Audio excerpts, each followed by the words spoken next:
Howdy y'all, it's Russell back with Gwinnett Lawns in beautiful, oh yes, a crystal clear blue sky again, Atlanta, Georgia. Today is October the 10th, 2024. So I want to talk today briefly about trimmer line. I had a comment on one of my videos and somebody asked me if I was sponsored by Low Noise. This lighting is just no good. I'm sorry about the lighting, people. It's like 7:30 right now, and it's freezing cold outside. It's in the low 50s. But anyway, so no, I'm not sponsored by Low Noise. If they would like to sponsor me, I would be happy to do that. I just like their product. So I have tested, I've got a lot of different videos on the channel about different lines that I've tested, and I'm going to tell you again, maybe a little bit better, why I use Low Noise. And I have some lines here. This is the Low Noise twisted line. This is 0.130. It's like a piece of aircraft cable. This is the best. It is the best all-round trimmer line I have found to date. I have tried so many different trimmer lines, but we use our we call them either weed eaters or string trimmers around here. Some of you may call them whippersnippers. I don't know what other names for them, but string trimmers, weed eaters, it's all the same. Since we use the Edgit Pros on the trimmers, and we use them to edge as well as trim, this line is extremely durable, and it's the best all-round line, just general all-round line. And in this size, 0.130. I have not tried the Low Noise line in a 0.095, which is the most common line. As a general rule, 095 line is not durable enough to continuously be banging up against concrete, whether it's the edge of the curbs, sidewalks, or driveways, okay?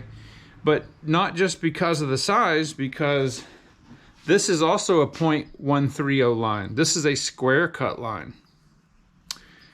And this is the new line that I'm testing out right now on my trimmer. This is a 0.105. Now, I'm gonna make a general blanket statement very quickly. There are really two types of lines, two categories. You have round line, and you have everything else that has an edge to it. So a round line is really, really good at flying straight. It will fly as straight as any line is gonna fly, okay? And there are variations of round line, okay? You've got a twisted line, which doesn't have any sharp edges on it, but it's twisted. It has a groove in it. Sometimes they call them spiral lines, twisted lines. This is also a twisted line. So these are different variations of round line. I don't have any round line. I haven't used any round line. Probably the best round line that I have used in the past is the Steel branded, the Orange Steel 095 line. I had, I don't know, more than 1,000 feet of that, and I used the entire spool. It was old, but it was pretty good. However, round line cuts super straight, but it doesn't cut well because it's round, all right? It basically bullies or just plows through whatever material you're cutting, kind of like it rips it, right?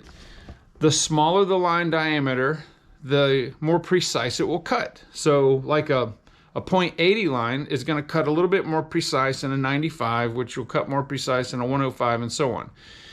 The problem is, the smaller the line, the less durable it is. Okay, so you've got this category over here where the round line and their variants. Then you have this category over here, which would be things like this. It would be a square line, an X line, a triangle line. Anything that's got sharp edges on it is in that category. Now these types of lines, they cut really, really good. They're sharp, right? They've got multiple edges. Some of them are triangle lines. There's all kinds of different shapes. but they cut really, they slice through plant material very effectively. However, when they are flying around, instead of going straight, they're wobbling, okay? So it can leave a jagged cut. It's no good for edging. It's no good for if you have to be really precise along fence lines. You don't want to damage the fence. If you want to cut right below against a slab foundation that has vinyl siding, you have to be very careful, and you want a line that is very predictable.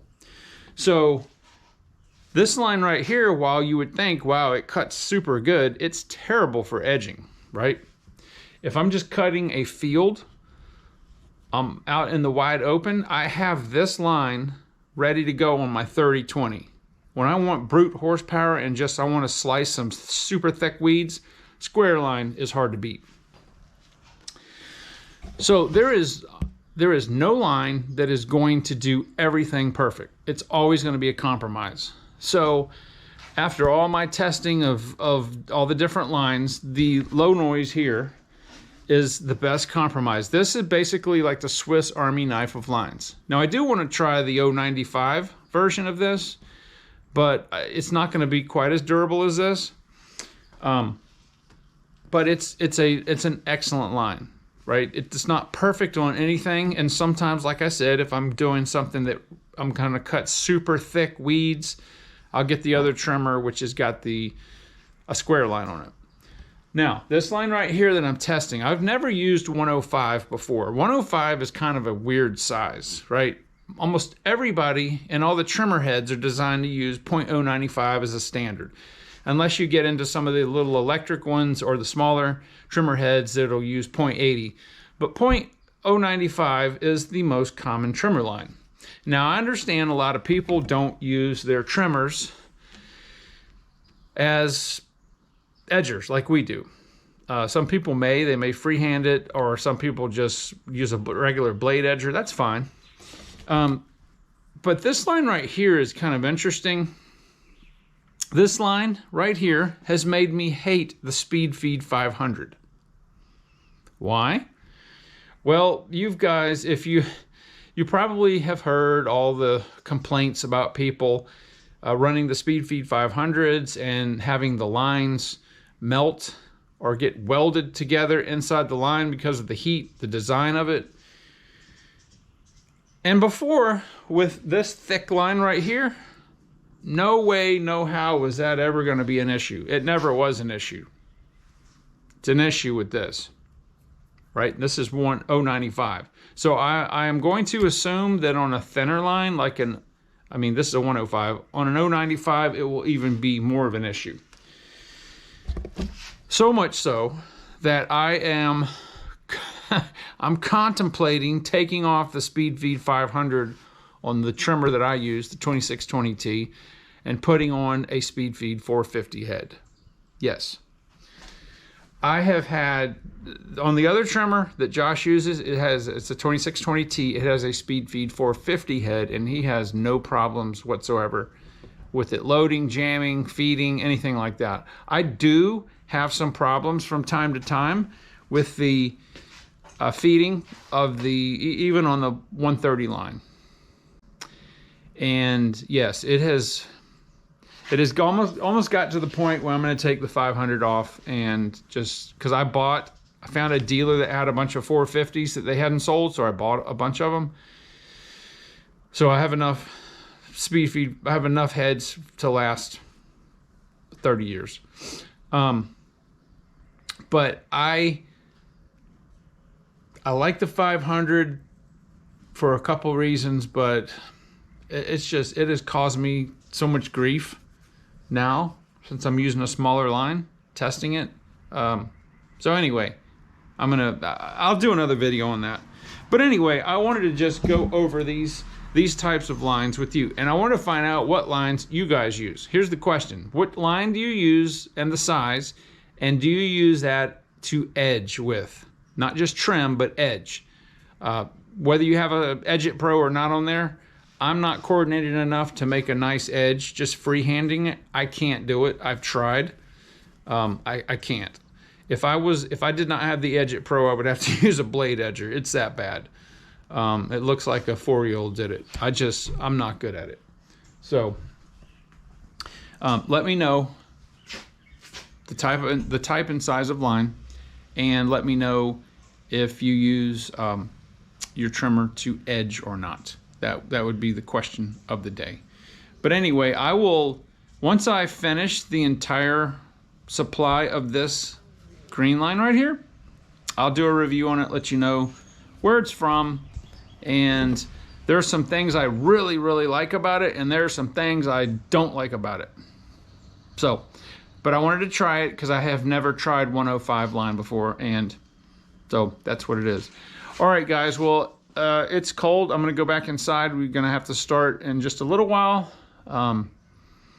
It's gonna be an absolutely beautiful day. It has been beautiful all week, but the temperature every day, the high keeps going down. I think it's only gonna be maybe 76 today or so. But anyway, I will talk to you guys in the next video.